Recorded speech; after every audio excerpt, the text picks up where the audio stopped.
la película se despega de la visión que tiene cualquier espectador.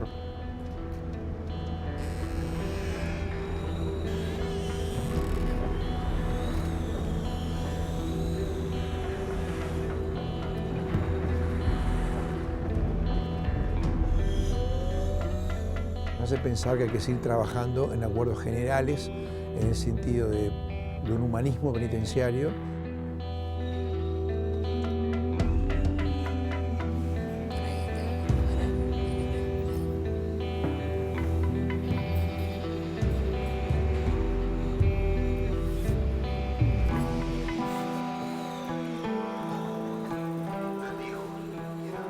Dando ciertas actividades para que el interno no estuviera encerrado las 24 horas solo pensando en su situación.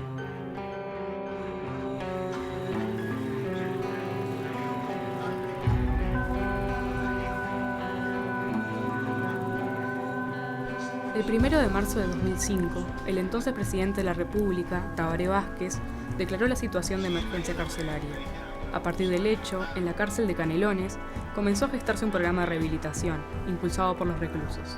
Andrea Villaverde y Vasco Elola filmaron durante 3 años un documental que se estrenó en 2013 y que acompaña este proceso. Hoy, en La Madeja, Desde Adentro, una historia en la cárcel.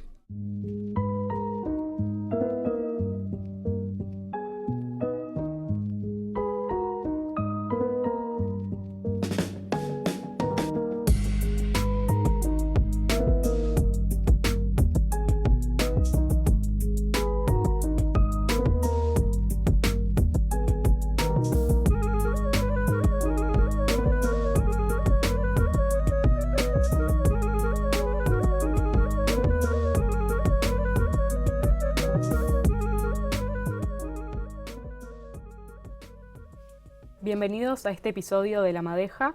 Hoy en los estudios de la FIC nos acompañan los realizadores de Desde Adentro, Andrea Villaverde y Vasco Elola. Muchas gracias a ambos por acompañarnos. Gracias por la invitación. Muchas gracias. Bueno, Andrea, tu vínculo con la cárcel de Canelones arrancó en el 2003, porque bueno, como periodista del Espectador cubriste ese hecho. ¿Cómo siguió después ese vínculo, esa relación? En 2003 yo no llegué a ir a la cárcel, sino que una de las personas que estaba presa llamó por teléfono a la radio en la que yo estaba trabajando y bueno, en realidad fue una cosa bastante casual, fui yo que atendí el teléfono y hizo esta denuncia de que había habido un motín y de que bueno, quería denunciar algunas situaciones que se estaban viviendo en la cárcel. Lo que sucedió fue que 2 años después, en 2005, después que ya había ganado el Frente Amplio, había habido un cambio de gobierno, bueno, las condiciones en la cárcel cambiaron y ahí fue que él se acordó de mí y volvió a llamar y querían, bueno, que él afuera se enterara, querían comunicarlo hacia afuera, un poco para pedir ayuda, pero también para que, bueno, se supiera lo que estaba pasando. Y ahí sí fue que yo fui a la cárcel a hacer una cobertura en principio para ese programa en el que yo estaba. Justamente, ¿qué fue lo que viste para contar la historia? ¿Qué fue lo que viste que te llamó la atención y dijiste, esto lo tengo que contar? Lo que yo vi fue un grupo de personas, de hombres, que estaban intentando cambiar su vida a partir de organizarse de una manera que estaban tratando de generar una experiencia nueva, estaban tratando de hacer algo nuevo que nunca habían hecho ellos tampoco en sus vidas. Me pareció de una riqueza impresionante porque venían con muchísima fuerza, con un impulso muy grande de organizarse para empezar a trabajar, para empezar a cambiar la realidad, la situación del encierro, ¿no? de la reclusión.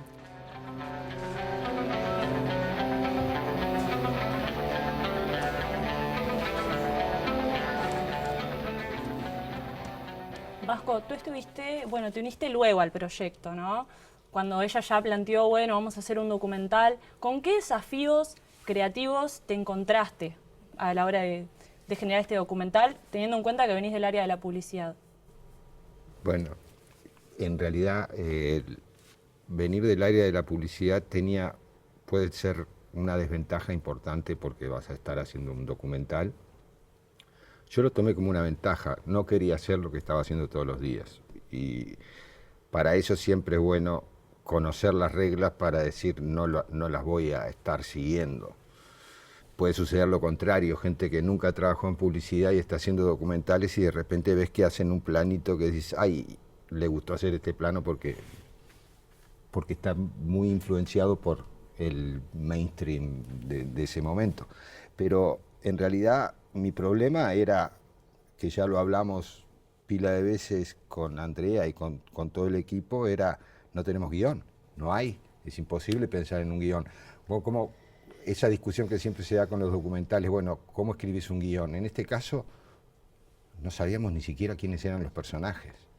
Y mi problema, en todo caso, ella estaba muy determinada en hacer una historia del proyecto de rehabilitación. Y mi tarea era encontrar, definir quiénes eran los personajes, cómo tratarlos y encontrar un hilo dramático para seguirlo independientemente de lo que ella quería hacer. Acá estamos hablando de que ella era la productora ejecutiva, no era simplemente la que estaba ahí. Entonces teníamos un diálogo en esos términos. Ella tenía una determinación de lo que quería hacer y yo tenía, en todo caso, las reservas y la experiencia para decir, bueno, tenemos que tener cuidado con esto porque podemos, si seguimos haciendo la historia del proyecto de rehabilitación, va a quedar un periodístico, no un documental.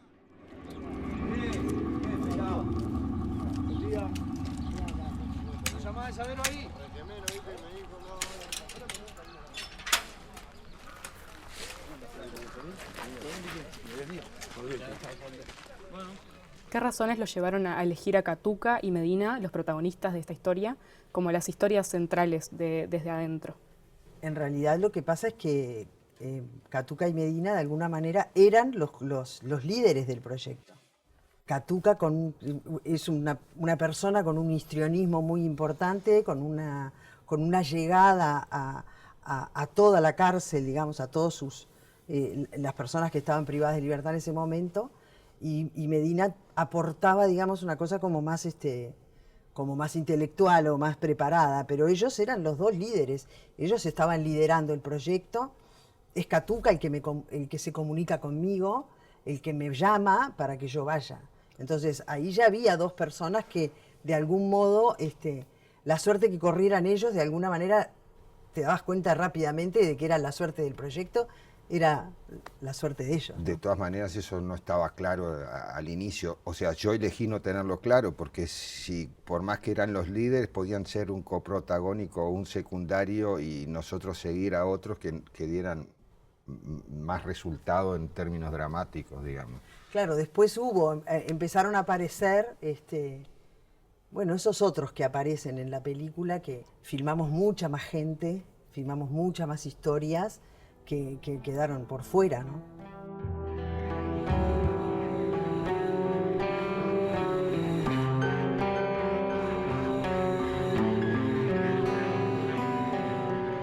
Cuando nosotros empezamos, que fue en el 2006, era una oportunidad difícil de no meterse y sobre todo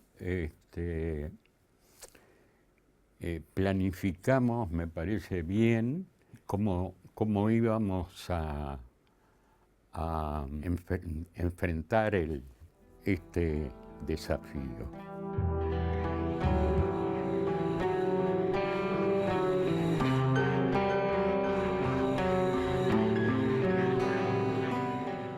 Vasco nos mencionaba los desafíos de unir esas dos visiones, la visión periodística y la visión de la publicidad.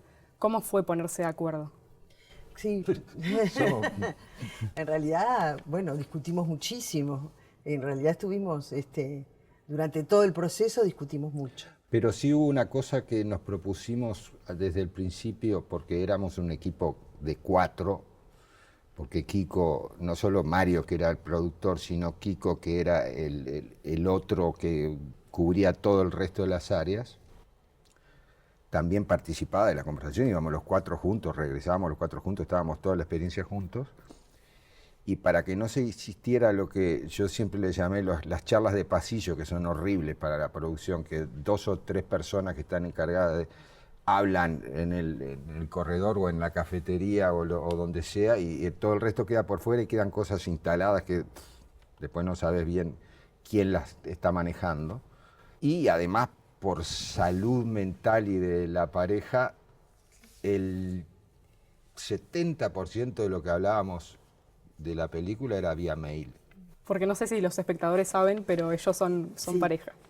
Dato importante a mencionar. Y estábamos conviviendo todo el día y las cosas sobre el proyecto iban también, o sobre todo en mail, entre nosotros, comunicando al resto, y además eligiendo ese espacio, porque si no se entrevera demasiado todo.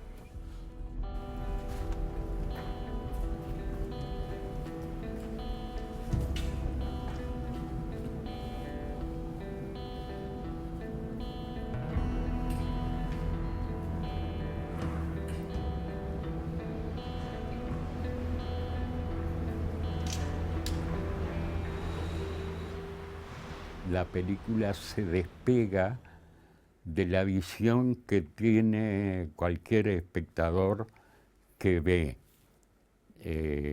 dramas carcelarios de nuestro país en la televisión. Rehuimos el morbo, tratamos de hacer algo con sumo respeto para todas las partes. Y eso es lo que nos permitió ir durante 3 años a la cárcel.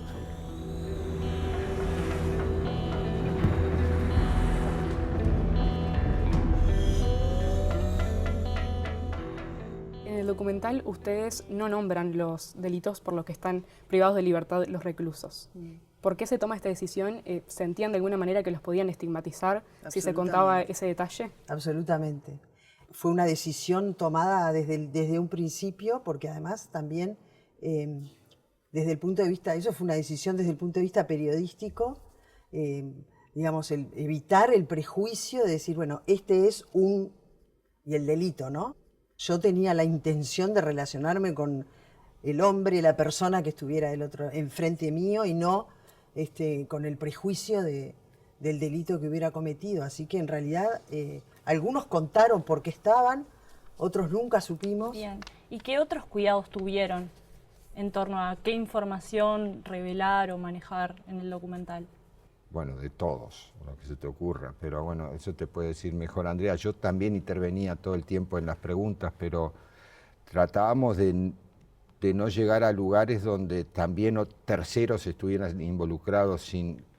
Tenés que trabajar con fuentes y personas y circunstancias donde ya tienen un estigma arriba, están presos, cometieron un delito.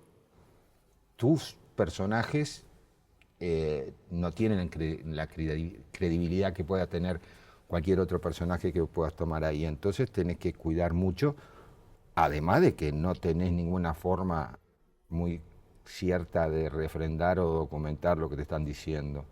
Pero más allá de eso, era la intimidad de gente que estaba muy vulnerable, entonces veníamos nosotros con la cámara y después tirás todo para la pantalla y que se arregle como pueda, y no está bueno, no era el tema. Nosotros tratamos de siempre, digamos, en los diálogos que teníamos con ellos, las preguntas, de ir hacia el objetivo que teníamos nosotros, que era mostrar un proceso.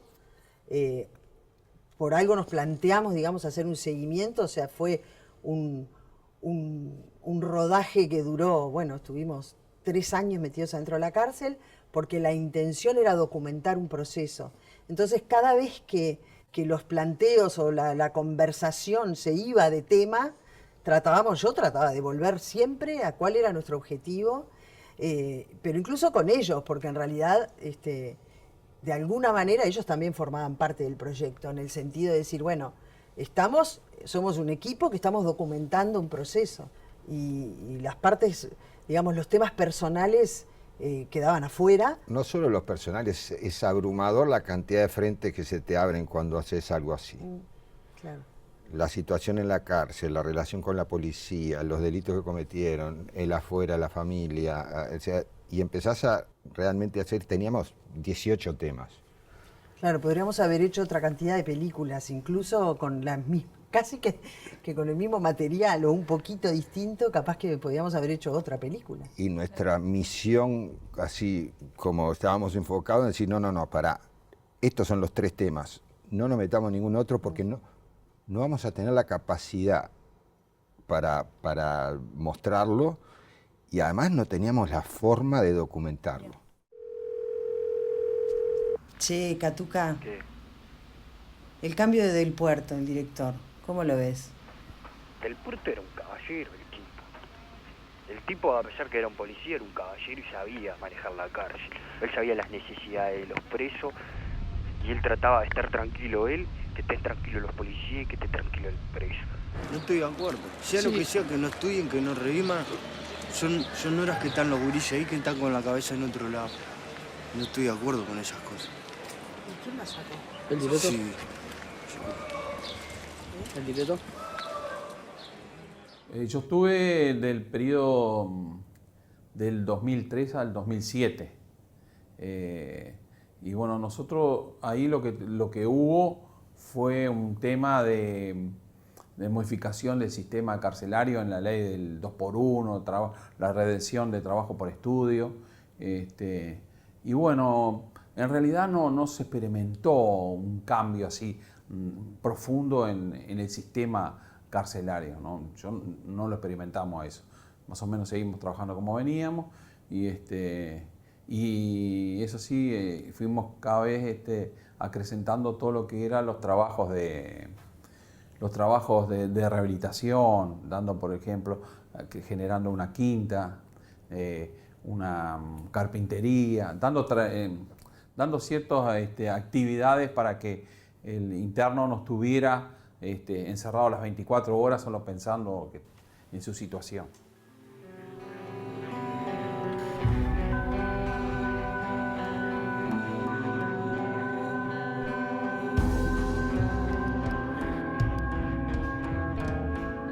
Bueno, justamente hablando del tema de la estigmatización y de toda la problemática, hay ciertas herramientas que en la Constitución dicen que los centros carcelarios deberían dar a sus reclusos, como son la aptitud del trabajo y el reeducar.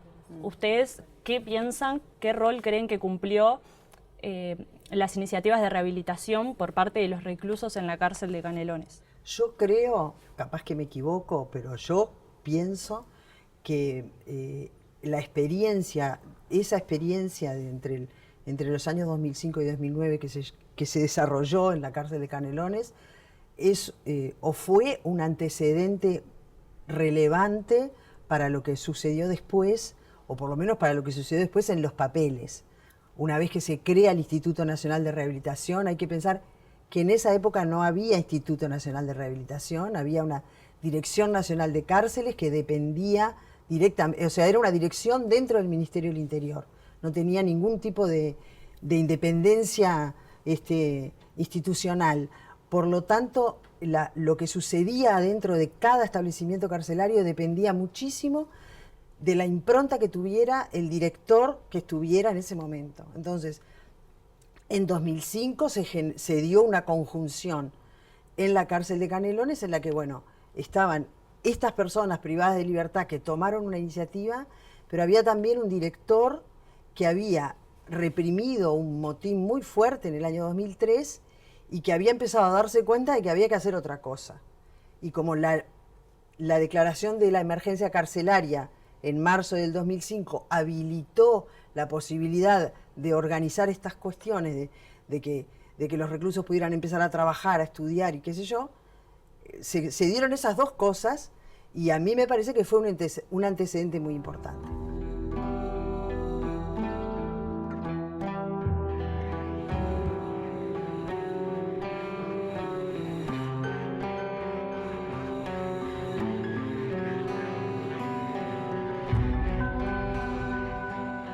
Pero Pero ahí también tiene que estar la parte de nosotros como directores, de darle valor a esa persona que está procesada, de que se sienta que es parte, que es importante, que es reconocida. Es decir, porque todos también tenemos un cierto orgullo, un ego que nos hace que cuando somos bien valorados, también buscamos no fracasarle a la persona que confió en nosotros.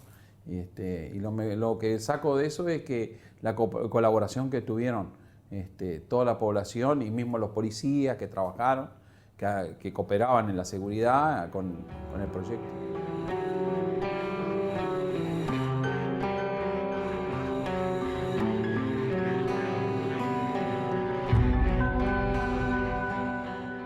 Estamos acostumbrados a que los medios de comunicación se acerquen a la cárcel de una manera esporádica. Por ejemplo, bueno, Emergencia Carcelaria se cubre eso, pero no es algo que sea largo en el tiempo. Y en su caso, ustedes estuvieron 3 años filmando. ¿Qué creen que lograron con esa cercanía y con ese espacio de tiempo yendo a la cárcel? Decirle a cualquier persona que esté en un medio de comunicación y vaya 2 días a la cárcel y se sienta con autoridad de opinar sobre eso, que nosotros fuimos 3 años y lo único que aprendimos es que no podemos opinar mucho más de lo que estamos diciendo ahora. Yo estoy de acuerdo, bastante de acuerdo. Sí, y de todas maneras yo lo que quería decir es que el cambio o lo que pasaba en ese momento, o por lo menos lo que yo percibía que pasaba en ese momento, era justamente que había un proceso. ¿Por qué digo que esto, que me parece que fue importante? Me parece que fue importante porque creo que de alguna manera se queda demostrado, entre comillas, pero bueno, queda demostrado que es tanto lo que hay por hacer, digamos, que solamente se pueden generar cambios a un largo plazo. Hay que darle tiempo a las cosas. Y sobre todo hay que explicarle, hay que explicarle a la gente que los que tienen que aprender más sobre lo que están hablando son los que hoy hablan desde afuera y preparan y cocinan a un público que está escuchando determinadas cosas y las que quiere escuchar al respecto. Entonces parece que la solución es encerrarlos y meterlos ahí al olvido, cosa de que durante 3 o 4 años, y estadísticamente de las cosas más sólidas que hay es cuanto más presos, más cerradas están las cárceles y cuanto más eso se constituye en una solución rápida, más problemas va a haber afuera, generados incluso desde adentro de la cárcel. Entonces, hay una falsa idea que está alimentada por los que hablan del tema de que meter más gente presa va a resolver el problema y lo único que hacen es aumentarlo. Pero eso no es una opinión, eso es datos.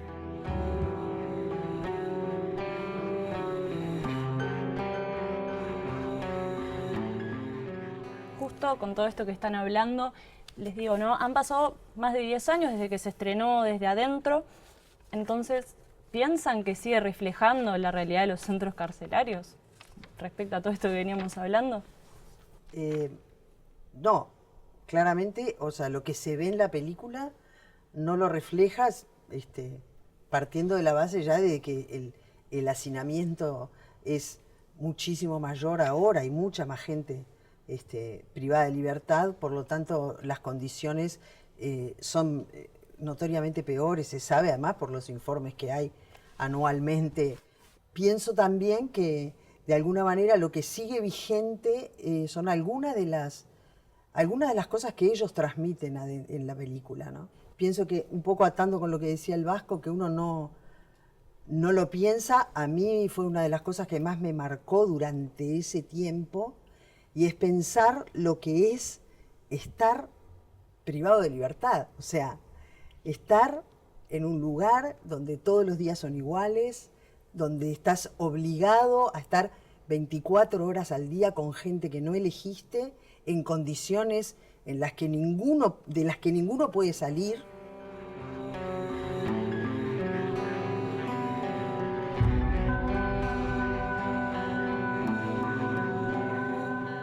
El fenómeno que tanto nos atrae a los humanos y que leemos permanentemente en novelas policiales, películas, del delito, la transgresión de que unas personas dañen, lastimen a otros de distintas maneras. Entonces, yo creo que es un desafío permanente, pero que nos hace pensar que hay que seguir trabajando en acuerdos generales, en el sentido de un humanismo penitenciario, y entender que la sanción penal es una etapa. Por lo tanto, hay que pensar en la integralidad de las respuestas y no solamente una parte que puede ser la parte del control o la parte hasta del castigo, por más que la cárcel no son para castigar, sino todas las otras dimensiones humanas que hay que atender para que haya paz social.